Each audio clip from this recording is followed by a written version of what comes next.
Denpasar, Bali yang sangat kami hormati, segenap para undangan, ma'asyiral hadirin wal hadirat rahimakumullah. Kita kalau bicara soal anak, sebetulnya kita berumah tangga ini intinya dulu satu. Orang nikah ini nomor satu tujuannya melaksanakan sunnah Rasul. Betul?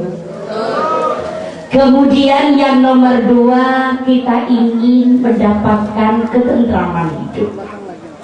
Ini intinya kita berumah tangga. Kemudian yang nomor tiga, inti dari pernikahan, yaitu yang nomor tiga, ingin mendapatkan keturunan yang soleh-solehah. Ini yang nomor tiga, ini sangat penting buat kita semua. Soalnya terus terang Pak, dulu saya pernah ini ada cerita nyata. Begitu ada tamu, kok tamu itu datang ke rumah menangis. Saya nanya, ibu dari mana? Saya dari Probolinggo. Kenapa nangis? Ibu kecopetan ya? Saya gitu. Oh enggak Bu Nyai, saya enggak kecopetan. Kenapa ibu nangis? Apa ibu punya masalah?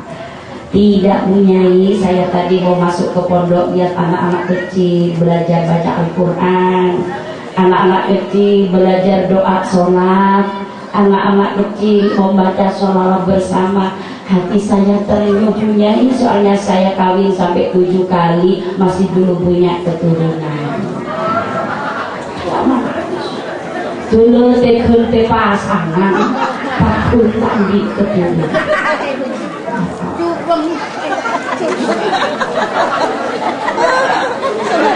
Akhirnya saya kasih penjelasan, ibu tidak perlu nangis.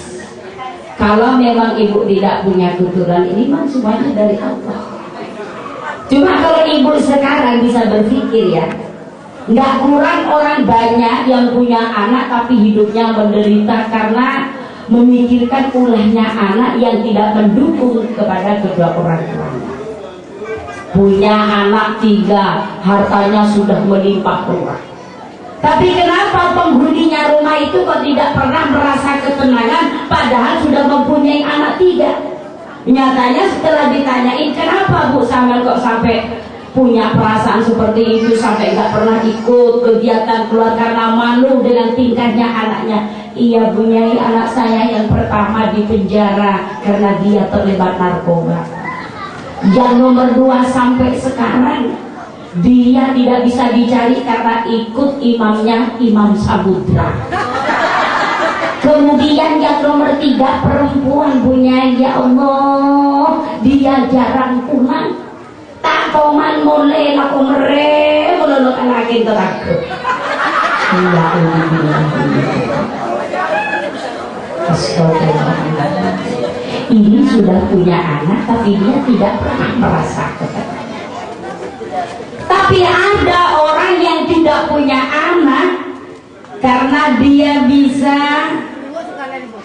jauh ya.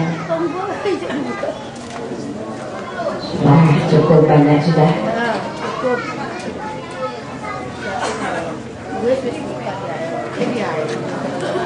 Tapi juga ada orang yang tidak punya keturunan, dia merasa tenang dengan dia mengadopsi putranya tetangga. Sejak kecil dimasukkan ke TK, dimasukkan ke taman pendidikan Al-Quran, dimasukkan ke madrasah, paginya juga sekolah. Padahal itu bukan anak kandungnya, tapi karena dengan orang tuanya dikenalkan dengan hukum agama, dikenalkan dengan ayat-ayat Al-Quran. Justru itu yang selalu mendoakan setiap waktu untuk ibunya, dimohonkan ampun kepada Allah atas segala dosanya. Alhamdulillah. Nah, makanya orang punya anak belum tentu bahagia. Orang tidak punya anak juga ada yang di situ merasa ketenangan dengan mengadopsi anaknya tetangga, diisi dengan ilmu-ilmu yang sudah cukup umum. Nah sekarang seperti kita Sejak kawin justru ada yang istilahnya katanya orang Jawa tepak sing merdi bentaun babaran kapren. Hamil gawe maneh lahir lagi, hamil lagi lahir lagi. Rumah tangga 11 tahun sampai punya anak 10. Semuanya tuh hidup. Ya Allah, yang satu mau minta minum ini ya, iya yang nomor 2 Allahumma baik lana bima mujadana wakina adabanna. Yang nomor 3 habis sholat Rabbi ufirli wali walidayya warhamhuma kama rabbayani shaghira. Yang nomor 3. Yang nomor 4 Bismillahirrahmanirrahim. والتين والزيتون وطور سينين وهذا البلد الأمين لقد خلقنا الإنسان في أحسن تقويم ثم رددناه أسفل سافلين إلا الذين آمنوا وعملوا الصالحات فلهم أجر غير ممنون فما يكذبك بعد بالدين أليس الله بأحكم الحاكمين صدق الله العظيم. Yang satu masih mengajar, yang satu sudah S1, yang satu sudah menjadi ini menjadi itu. Ya Allah, anak 10 tadi wong kabeh alhamdulillah. Punya anak 1 tidak diletakkan di pendidikan. Bambino alor gitu, tidak kenal madrasah, tidak kenal musola, tidak kenal masjid, tidak mau ngaji Al-Quran. Orang tua sudah tidak ngurus, rambut itu sobek apa gitu, ini kayak cenggere ayam. Cerit manor gitu. Siang malam cerit-cerit cari uang, pulang malam kadang kala teler. Ya Allah, naudzubillah bidzalik. Ibunya sering menangis, Gusti, kenapa anak saya ya Allah. Sebetulnya kalau kita menyadari, karena memang sejak awal orang tuanya itu tidak mengikuti anjurannya Rasulullah, ya itu jadinya. Rasulullah ini sebetulnya sejak dulu sudah kasih informasi, umatku kalau sudah punya anak saya titip ya, ini katanya Rasulullah. Apa sih kewajiban kedua orang tua terhadap anak? 1, ini katanya Rasulullah, ayyuhsina ismahu idza walada.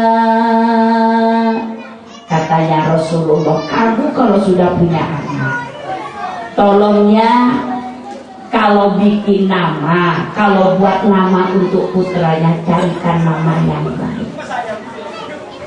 Rasulullah ini saking senengi teng umat, saking cinta dengan umat, sampai urusan nama pun katanya Rasulullah tidak boleh jelek. Ini hanya urusan nama, apalagi caranya kita mendidik anak agar supaya mengenal hukum, anak saya jadi orang pinter, anak kita jadi orang yang intelek. Nah ini urusan nama pun Rasulullah sudah berpesan, ayyusina ismahu hidawanaba, berikan nama yang baik. Dan sekarang ini kan banyak orang ngawur bikin nama. Kalau sudah lahir anaknya, biasanya orang kuno yang sering di pelosok-pelosok, kalau di sini kan di kota. Kalau di daerah saya itu sering kali bilang gini, gak usah api-api jenenge, yang penting waras. Nek lahir dino Jumat jenenge Jumaati. Nek lahir dino Rebo ya nyamain busar. Mun nyamain mun hari Selasa nyamain sarionyeng. Yang penting pokok urip waras. Saya berpikir ya Allah, Rasulullah itu tidak mau Apa Sarionyeng? Coba kalau anak kita sekarang dikasih nama Sarionyeng, kemudian dapat ranking 1 dipanggil oleh Ustadz tadi, juara 1 diraih oleh saudari Sarionyeng, putra dari Bapak Pusara. Ya Allah, ini agak mendingan kalau masih kanak-kanak. Kalau jadi bunyai, jadi mubalighoh seperti saya dipanggil acara itu yang terakhir, dan ini akan disampaikan oleh Al-Mukarramah Al-Hajjah Ibu Nyai Sarionyeng. Mungkin dengan nanya, itu Bu Nyai dari mana sih? Anaknya siapa? Orang tuanya juga ditanyakan. Ya Allah, jadi Rasulullah ini hanya urusan nama. Ayyub sina ismahu ida walada. Saya ini sering bilang sama jamaah saya, kalau pancingan mau melahirkan, tidak bisa bikin nama yang baik, sudahlah sama telepon ke saya, ini cukup, nanti saya bikin nama yang baik, atau sowan ke ustaz, sowan ke kiai. Alami, buat apa saya ngerepotin? Quran itu kan lebar, 30 juz, anak saya tuh banyak saya ambilkan di Quran. Ini yang terakhir ini cowok, namanya juga ambil di Quran. Siapa Bu? Namanya Muhammad Jahannam. Ini namanya neraka. Betul, di Quran itu ada, tapi itu artinya neraka. Ini kan ngawur. Ada lagi yang ngomong, kalau anak saya 7 ini semuanya saya ambil di Fatihah. Yang satu Alhamdulillahirabbil alamin, panggilannya amin. Yang nomor 2 Ar-Rahmanir-Rahim, celuane rohim. Sampai si nomor 7 jenengan ini waladolin, celuane dolin. Jadi ayahnya kalau manggil hanya satu kali, Al-Fatihah. Ya mendingan tidak apa-apa daripada dikasih nama kampret. Ya kan? Rasulullah ini yang diinginkan, ayyub sina ismahu, berilah nama yang baik. Biasanya usia 7 hari kita melahirkan, kemudian kita mendatangkan tetangga, kemudian kita menyembelih kambing untuk akikah, dibacain sholawat, kemudian anak kita dikeluarkan, kasih nama yang baik. Ya Nabi salam alaika, ya Rasul salam alaika, ya Habib salam alaika, sholawatullah alaika. Lagi dikasih nama yang baik. Ini yang diharapkan oleh Rasul. Seperti saya sendiri Bu, nama saya ini Mutmainah, aslinya Mutmainah, itu kan maknanya ketenangan. Setelah saya dipanggil oleh Allah untuk bisa menunaikan ibadah haji, saya merasa bangga. Kemudian saya kasih nama lagi, bikin sendiri sambil tawaf saya matur kepada Allah. Ya Allah, saya mau kasih nama Iza Afkarina, kemuliaan beberapa pikiranku. Tolong ya Allah jadikan nama yang barokah. Semoga saya menjadi orang yang mulia minat dunia akan akhir. Saya tolong. Soalnya nama baik ini memang kesukaan Rasul. Sekarang kok banyak orang ngawur, nama sudah baik, kadang-kadang yang manggil ngawur. Orang kalau memang terlalu Jawa, terlalu Madura, itu memang bisa merusak. Abdurrahim, ini kan sudah bagus. Orang betul, dari mana ya Abu Gondarahem.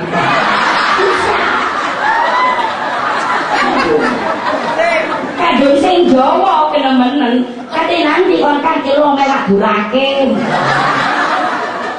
Fatihah itu saja kalau terlalu Jawa juga rusak. Ilhadratin Nabil, Mustafa Muhammadin, Rasulullah.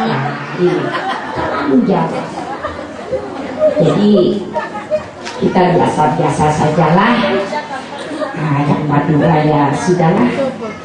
Jangan sampai dibawa untuk baca Quran jadi Madura. Ini jangan, kita ngomongnya saja Madura. Nah, ya memang seperti kita ini seharusnya bisa menguasai seperti bahasa Arab, bahasa Inggris. Ini kan membutuhkan waktu yang lama dulu zaman ini. Ya kalau memang kita sudah nggak ngerti itu semuanya, yang penting bahasa daerah saja. Seperti Jawa, Madura, bahasa nasionalnya seperti bahasa Indonesia, ini sudah cukup. Tapi kalau kita sudah soal nama ini sudah rusak, ngomong lagi sudah rusak, ya Allah. Nah makanya katanya Rasulullah, kewajiban kedua orang tua yang nomor dua, ini katanya Rasulullah, wa yu'allimakum kitaba idza aqala, wa yu'allimakum kitaba idza aqala. Kalau kita sudah punya anak, kok akalnya sudah sempurna? Dikatakan sempurna kalau memang anak ini dipanggil sudah nyambung. Nah, iya mam, ini siapa? Mami, itu siapa? Papi, ini apa? Ipo. Berarti sudah bisa membedakan mana ayah mana ibu. Berarti akal sudah jalan. Ini katanya Rasulullah, kalau sudah seperti ini, apa yang harus kita tanamkan lebih awal untuk anak-anak kita? Karena ini masih dini, katanya Rasulullah, wa yu'allimahul kitabah, kitabnya orang Islam kita tanamkan lebih awal. Apa itu? Al-Qur'anul. Jadi sebetulnya kita selaku orang tua ini harus menyadari anak ini seandainya barang ini sama seperti kaset kosong. Kaset kosong ini gimana? Terserah yang rekam. Kalau kita rekam dengan suara adzan, kita setel, pasti suara adzan, ya kan? Allahu Akbar,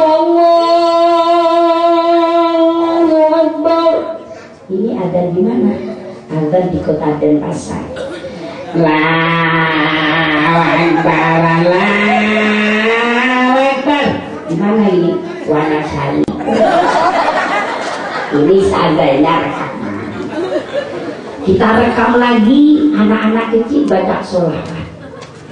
Ahmadiyah Habibi, Ahmadiyah Habibi, Ahmadiyah Habibi, ya Habibi, salam alaika, salam alaika.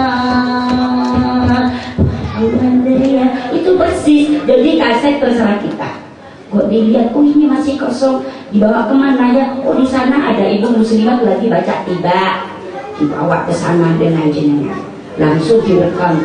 Ya Rasulullah, salamun alaik, ya Rabbi Asya'i wa daraji, at-fatayaji, rabbal alami, ya ulayral judi wal karami, ya Allah, ana habbaitak ya Rasulullah. Lagi delok maneh, lah kok sik turah. Oh ana arek nganggur gawe ngrekam rono gendong. Persis. Anak ini sama seperti kaset kosong. Mau direkam apa? Coba sekarang buktikan anak kita. Kalau memang sejak dini kita ngerekam ngomong pakai bahasa Madura, walaupun hidup di Pulau Dewata, tetap jadinya bahasa Madura. Kalau kita rekam pakai bahasa Jawa, walaupun hidup di Pulau Madura, tetap ngomongnya bahasa Jawa. Nah maka dari itu, kita selaku orang tua ini termasuk guru yang paling pertama dan yang utama. Karena kita termasuk guru yang paling pertama dan yang utama, kita harus berhati-hati. Seperti anak yang mau masuk ke sini, Ustaz nanya, siapa namanya? Nggak jawab. Siapa jenenge? Nggak jawab. Siapa nama Mbak? Udin. Udin. Anak siapa Mbak? Anak Ibu Buna. Bapak Anda punya mana? Besar. Kok bisa ngomong Madura? Karena memang rekaman Jawa. Rekaman Jawa itu bahasa Madura. Justru sekarang Bu Sewu, orang yang sudah terbiasa ngomong Madura kepingin modern ya, ngomong dengan putranya pakai bahasa Indonesia ya, karena logatnya Madura. Jadinya ya kayak bahasa Indonesia tapi lagunya Madura. Seperti itu. Saya Bu pernah diundang orang Raas ya, kan banyak orang Raas yang ada di Bali. Saya pakai kapal dari Jangkar Situbondo, saya naik itu kayak perahu. Ya Allah, mati urip di sana sudah saya mikir. Aduh, sampai berapa jam ini Pak? Sananya nape, dak kilo mati.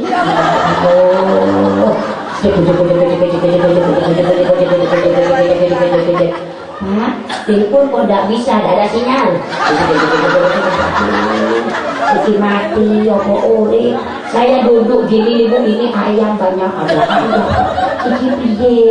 Saya dengan orang yang mengantarkan, Bu Nyai, sampean kemarin pengajian kemana? Keras kok berani, Bu Nyai. Saya ini punya saudara di sana, saya nggak pernah ke sana loh. Saya ya Allah, aku sih diundang. Yang punya saudara saya nggak berani ke sana, kok saya yang dikirim. Saya itu ya wis baca sholawat. Saya cuma bilang matur kepada Allah, ya Allah, nek kula mati bojo kula dipek sinten. Saya ngaji di sana lamanya sekitar 5 hari, mau nambah 2 hari saya sudah tidak tahan. Hanya 5 hari di sana saya ngomongnya kayak orang Raas. Logatnya keluarga saya sampai, loh, sampai berapa hari sih di sana kok pulangnya sudah lagunya lain, ngomongnya kok sudah beda. Ya memang ini sangat mempengaruhi.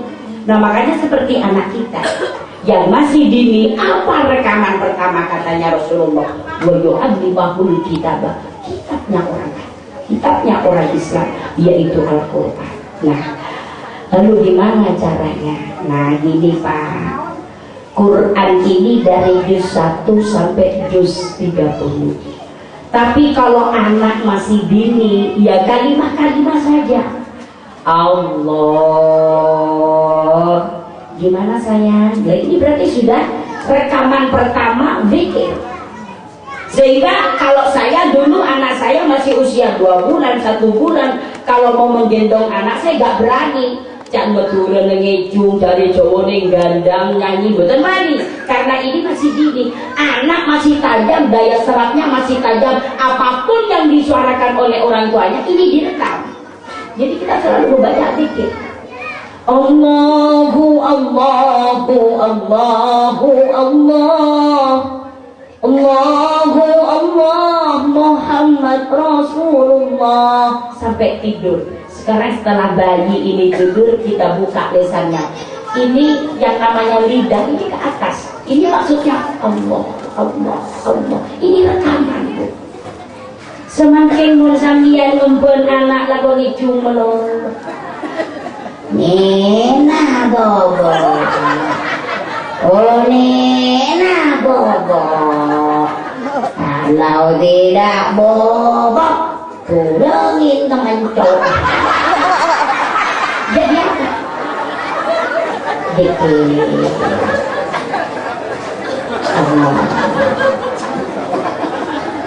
Nah jadi sekarang karena di sini ada TPQ As-Samsiyah, jadi putranya Bapak Ibu sudah jangan khawatir lagi, apalagi tadi sudah diterangkan termasuk asatidnya ini alumni dari Pondok Sidogiri, berarti satu rumpun dengan seneng banget. Apa Bu? Yaitu makan pisang 2 menit ini habis 10 biji. Katanya tetangganya, alhamdulillah yuk anan juara makan ganggar gedeng berarti calon buta. Ya Allah, ini hanya lomba hiburan, senengnya setengah mati. Apalagi seperti tadi, terbaik, nilainya terbaik. Ya Allah, jadi wong hamil ini gak rugi ya Bu. kalau anaknya ya. Tapi kalau tadi yang tidak mendapatkan hadiah, jangan kecil hati. Pokoknya setiap kali belajar tolong jangan diganggu waktunya. Waktunya sekolah juga demikian, tolong dikontrol. Kadang-kadang orang tua itu tidak ngontrol, seragamnya nggak dipakai, enggak. Ini kadang-kadang orang tua nggak nanya, nggak tahu. Ibunya pakaiannya mewah, anaknya seragamnya sampai mampu gentak dan sampai membudak karu-karuan, sampai mereka dilocer wis tak konangan, mendur bolong mengisor metu sak isi-isi ini orang tua nggak ngurus. Kadang-kadang nggak pernah diberikan setir digosok kalau itu sampai bolong telur lebih. Ini orang tua nggak ngurus, jangan sampai. Jadi kalau kita sudah mendengar suara azan zuhur, misalnya anak kita dicari di sini kan sudah diajarin doanya sholat. Jadi mulai dari kelas berapa sudah diajarin ini sudah apa? Setelah di sini apa, jangan apa katanya Ustaz. Nanti kalau sudah keluar lah kok kerumul tarhim zuhur, anak kita dicari. Sallallahu alaihi.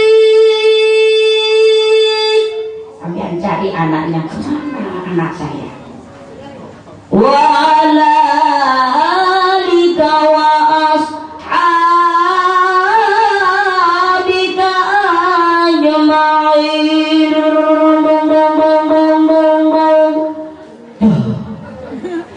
anaknya dicari, Min apa mak?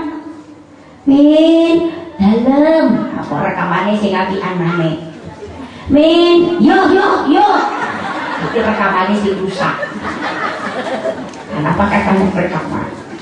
Kenapa? Ini sudah azan, sudah mandi dulu, mandi sembahyang, habis sembahyang makan. Kalau mau berangkat sekolah ini seragamnya, ini bukunya, ini urunannya. Ini orang tua yang seperti itu. Kadang-kadang orang tua nggak mikir, walaupun sudah azan, walaupun sudah waktunya sholat, waktunya berangkat sekolah, mana bukunya, bagaimana pelajarannya. Ini orang tua yang keliru. Soalnya ustadz yang di sini ini yang diajarin banyak, bukan adanya orang tua. Seperti tadi sudah berapa, yang tampil anak berapa.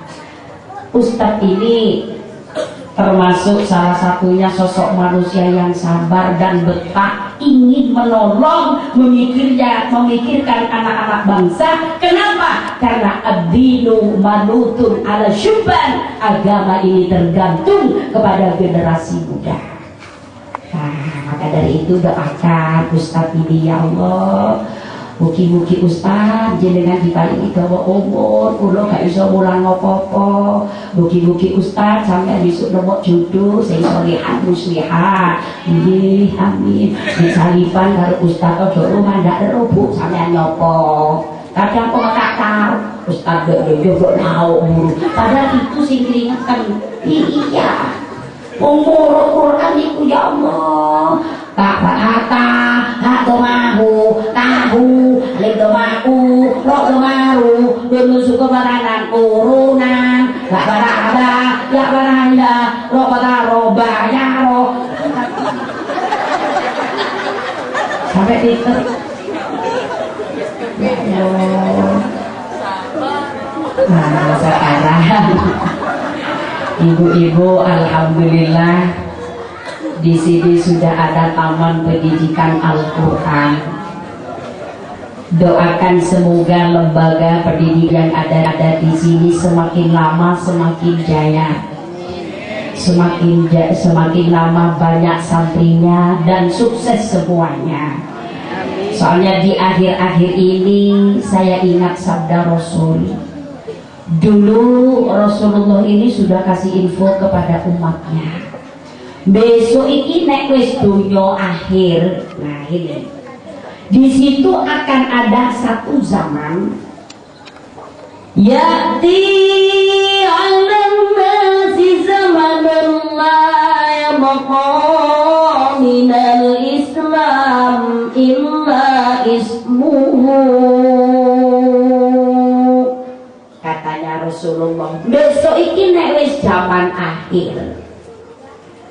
Di situ akan ada satu zaman umat Saya di saat itu hanya Islam tinggal namanya saja. Istilahnya hanya Islam KTP. Buat KTP 5 tahun 1 kali beragama Islam, mati gawe maneh beragama Islam, mati koboi boleh beragama, tapi didelok wong ora tau munggah masjid. Kalau dilihat orangnya, kalau udah kerja dia nggak pernah ingat waktu. Kalau dilihat katanya muslim, tapi kok busananya nggak cocok dengan orang Islam. Yang ngeber musuh sampai panjang, tapi sigarannya luhur sampai tekan parabola. Ini orang Islam apa gimana? Kalau kita sudah tahu seperti itu, menunjukkan bahwa saya sekarang ini dunia wis akhir, berarti kiamat sudah diambang itu. Nuwun sewu. Saya sering kalau lagi pengajian jauh seperti sekarang ini, kalau lagi hari Jumat di masjid-masjid imam sudah masuk ngimami, jadi imam masjid nih wis sholat Bismillahirrahmanirrahim, sudah baca Fatihah, Alhamdulillahi Rabbil Alamin, Ar-Rahmanir-Rahim, Malik Yaumiddin. Depannya masjid itu banyak orang naik becak, wong becak sebetulnya nggak ada penumpangnya kok, tapi cuma duduk taruh di pasar. Wong ojek, saya kadang mikir ibu ngomong apa ya opo, kok nggak salah didelok potongannya Islam tapi kok nggak munggah masjid. Padahal ini kalau hari Jumat kan wajib, ya kan? Wajib. Kalau di sini nggak ada becak, cuman coba saya mau nanya, kira-kira kalau hari Jumat ada nggak cowok-cowok muslim yang masih berkeliaran hari Jumat? Ada? Mana orangnya? Coba ini. Padahal katanya Rasulullah, man taraka thalatha juma'atin min ghairi udrin kutiba minal munafiqin. Barang siapa yang meninggalkan sholat Jumat 3 kali berturut-turut min ghairi udrin, tanpa ada udzur. Jumat kemarin dia nggak berangkat, kenapa mas? Sadarku masih baru, takut hilang. Jumat lagi, kenapa mas nggak berangkat? Saya ada janji dengan besan mau datang. Jumat lagi, kenapa nggak berangkat? Ya Jumat masa sekarang, terus minggu lagi kan kita ketemu. Nggak sakit, bukan musafir, ada waktu juga sehat, tapi dia nggak mau berangkat. Jangankan sampai 5, 6, 7 kali nggak berangkat, 3 kali saja. Katanya Rasulullah min ghairi udrin, tanpa ada udzur, itu katanya Rasulullah kutiba minal munafiqin, dicatat oleh Allah sama sepertinya orang munafik. Orang munafik ini besok di mana? Oleh Allah diletakkan fi dzarfil atfal minan nar, wonten undak-undakin rokok sing paling ngisor. Na'udzubillahi min. Ya Allah, kalau kita punya suami nggak sholat Jumat kan kasihan ibu, ya kan? Nah makanya kalau sudah jam berapa hari Jumat, tolong dibangunin dong. Kalau mau pergi, ibu ngomong, mas mau kerja sekarang Jumat loh mas. Iya dek, daripada saya nggak kerja, bawa sarung mas, takut itu nanti segini kan hari Jumat, cari masjid nanti ya. Iya, jangan khawatir, bagus itu bu. Jalan mas, tak apa-apa, sarung sambil cercer kalau ini lagi tapi nanti sama adalah itu Jumatan malaikat. Kalau sampai nggak sholat Jumat, ada lagu yang paling parah bu.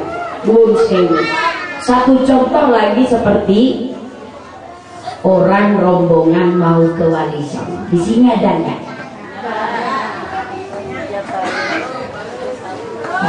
Ada berapa nanti saya ini? Tinggal berapa menit lagi ya? Oh ya, tinggal sedikit. Lagi selesai. Ya, kurang nggak bu? Iya, itu kasetnya sudah disediakan. Kalau kasetnya nanti diambil di mobil masih banyak. Kalau memang minat, jangan rebutan, gratis ambilnya. Setelah diambil supirnya dikasih uang gitu ya. Sudah, saya teruskan dulu. Seperti rombongan ke Wali Songo, ini termasuk kepergian yang sangat mulia. Kenapa? Karena yang kita datangi adalah para walinya Allah. Walinya Allah ini termasuk warohatul anbiya, para pewarisnya Nabi. Itu bagus. Jadi ibu bawa putranya kemana? Kita liburan ya mam, ke Sunan Ampel, Sunan Giri, Maulana Malik Ibrahim. Itu bagus. Tujuan kita apa ke sana? Bukannya kita memohon, tidak. Kita ini karo ngiling-ngiling, ya Allah, saya besok kan juga mau kayak ini. Kita tawasul, kita kirim Fatihah, berdoa, mohon kepada Allah. Itu bagus. Cuman yang saya sayangkan loh di sini. Di rumah saya ini kalau sudah mau rombongan besok mau berangkat, sekarang sudah kasih pengumuman dengan kepala rombongannya. Para anggota rombongan Wali Songo diumumkan. Perlu diketahui besok jam 7 pagi segera berkumpul di masjid.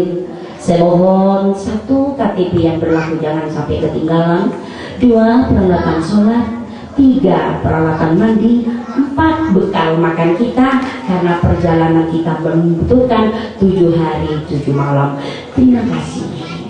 Orang begitu mendengar pengumuman heboh. Besok mau berangkat sore, pengiris gak iso turu, bingung barang apakah sudah dikumpulkan jadi satu. Tapi yang dikumpulkan pertama itu bukan rokok, bukan beli rokok saya sampai masuk kita tas, bukan apa. Aku buat nasi tunjung lagi. Bikin nasi gulung itu ada yang 1,5 meter, 1 meter. Digulung, ditaleni, dikukus, suane nelpon dek kojone. Assalamualaikum. Waalaikumsalam. Cing, sampean bawa apa besok? Nasi. Berapa meter dek sampean? 1,5 meter. Wah, saya 1 meter. Jangan khawatir, sudah 1 minggu cukup. Ini tidak bakalan basi soalnya sudah kukus bolak-balik. Iya. Nelpon urusan makan semua. Ada sampai bawa peyeknya ya, 1 brand ya, sudah saya hari ini 3 dus. Sampai saya bubuhan, saya gula. Jangan sampai temos. Iya, saya cowok sak lomboke. Saya kadang mikir, ini mau minggat apa kata jinak. Makanan itu mulai dari sini sampai ke sana. Sedangkan rokok, Bu, mana rokoknya? Wah, rokok tuh gampang nih. Yunah juga bawa, Mbak Siti juga bawa, gantian kan gak apa-apa. Bu Nyai, yang penting ini ya Bu Nyai, kalau lapar di jalan gimana? Rokok tuh banyak di masjid-masjid. Ini menunjukkan bahwasanya orang yang seperti itu berarti sudah tidak pernah merasa kalau ketinggalan sholat berjamaah merasa rugi. Kalau orang takut ketinggalan sholat berjamaah 7 hari 7 malam justru membawa 2 rokok. Kenapa? Yang satu takut najis, dan ini saya pakai. Kalau saya gantian tidak mungkin saya berjamaah, harus nunggu selesainya tenang. Itu banyak orang seperti itu. Setelah berangkat sudah jauh perjalanannya, diumumkan lagi ketua rombongan, para penumpang rombongan Wali Songo, 20 menit lagi kita akan istirahat di Masjid Istiqlal. Saya mohon peralatan sholat semuanya dibawa turun karena kita akan mengikuti sholat jamaah takdim sekaligus dikosor dan berjamaah. Penumpang yang belakang jawab, aku dapat modon yuk, aku beteng wis gak kuat, dikokon kuat awong mangan iso panjang dalan. Kayak ya kerupuk, maning, lengginan, gak lereng-lereng. Takut tak kuat kok le, tina ramon karo bojo ngapain lain hari mulai depan ada. Ada nggak orang seperti ini, Bu? Saya sering ngomong kalau lagi ada kegiatan yang di situ akan mengorbankan sholat, mendingan nggak usah ikut. Soalnya kalau kita sampai meninggalkan sholat, mana uang untuk rombongan, mana tenaga kita, siang malam sudah di tengah jalan, lagi sholat dikurbankan tanpa ada udzur. Katanya Rasulullah, nek umatnya aku meninggalkan sholat dengan sengaja, ini kalau tidak diampuni oleh Allah, besok mampir neraka yang lamanya nisful yaum, separuh dino akhirat. Kalau di sini 500 tahun. Kita akan nazar, kita akan mati. Kalau nazarnya Allah, nyebut bu, nyebut Allah. Tonggone yang belakang ngomong, ya Allah, ini ngeredak sedikit sepeda motor, turun lunas, Allah. Kalau sudah gini kita mau apa? Allah. Putranya yang ada di Asyansiah menangis di dekatnya. Bismillahirrahmanirrahim. Yasin wal Qur'anil Hakim, innaka laminal mursalin ala siratim mustaqim. Tiba-tiba ibu langsung berangkat. Allah. Inna lillahi wa inna ilaihi raji'un. Ditusi, dimandikan, dibungkus kafan, taleni telu, disolati, diwadai kate, berangkat napa boten berangkat? Berangkat. La ilaha illallah, berangkat. La ilaha illallah. Temannya nangis, ya Allah. Tadi malam tuh lagi dengan saya lomba, tapi bilang kalau nggak bilang kalau dia sakit, badannya ya biasa. Justru pulangnya tadi malam itu semuanya kue dibawa semua. Kok mati ya sekarang? Memang mati itu bukan dikarenakan sakit yang tidak ada obatnya. Datanya mati itu bukan dikarenakan lanjut usia. Kalau sudah tiba waktunya, walau kuntum fi burujin musyayyada, berada dalam benteng yang kuat, kalau sudah waktunya mati tetap berang. La ilaha illallah Muhammadur Rasulullah. Saya kalau cerita mati itu aslinya takut, tapi sekarang sudah pasrah saya kepada Allah. Kapan saja jenengan kirim saya belakangan saya mau. Betul Pak, betul, saya nggak kesusu kok. Tapi kalau bicara soal mati itu, ya Allah, kalau sudah berangkat seperti itu, makanya orang sekarang kalau udah kerja lupa sholat, ya kan? Kalau sudah sibuk lupa sholat. Kita hidup aja sebentar kok. Mana ada umatnya Rasulullah sampai 150 masih segar? Nggak ada Bu. Kita loh sekarang usianya sudah berapa yang kayak saya? Kadang tinggal akacas, keretan sebut huruf. Maaf Bu ya, saya mau bahasa Madura sedikit aja. Orang saya Madura tinggal akaca, Bu lebih nyatu marah. Oh, bila obu lapote tanjen abe para mate, betul? Bila pepe la kendur tanjen abe para lepu kubur. Ya Allah, la ilaha illallah. Anak istri ditinggalkan, harta semuanya ditinggalkan, hasil jerih payah kita kerja siang malam. Makanya katanya Imam Ghazali, tolong 24 jam ini jangan kita sia-siakan, bagi menjadi 3 bagian, 8 jam untuk kerja, 8 jam untuk istirahat, 8 jam untuk ibadah. Insya Allah kalau kita sudah melaksanakan seperti ini, kita akan menjadi manusia sa'idun fid dunya wa sa'idun fil akhirah. Hadirin, waktu sudah cukup malam, saya mau langsung pulang ke Jember. Saya Mutmainah atau Iza Afkarina dari Yayasan Pondok Pesantren Mambaul Khairiyatil Islamiyah Bangsal Sari Jember mengucapkan kalau ada sumur di ladang boleh aku menumpang mandi, kalau bapak dan ibu masih merasa kurang boleh aku diundang kembali. Wallahu hadi ila sabilil huda. Wassalamualaikum warahmatullahi wabarakatuh.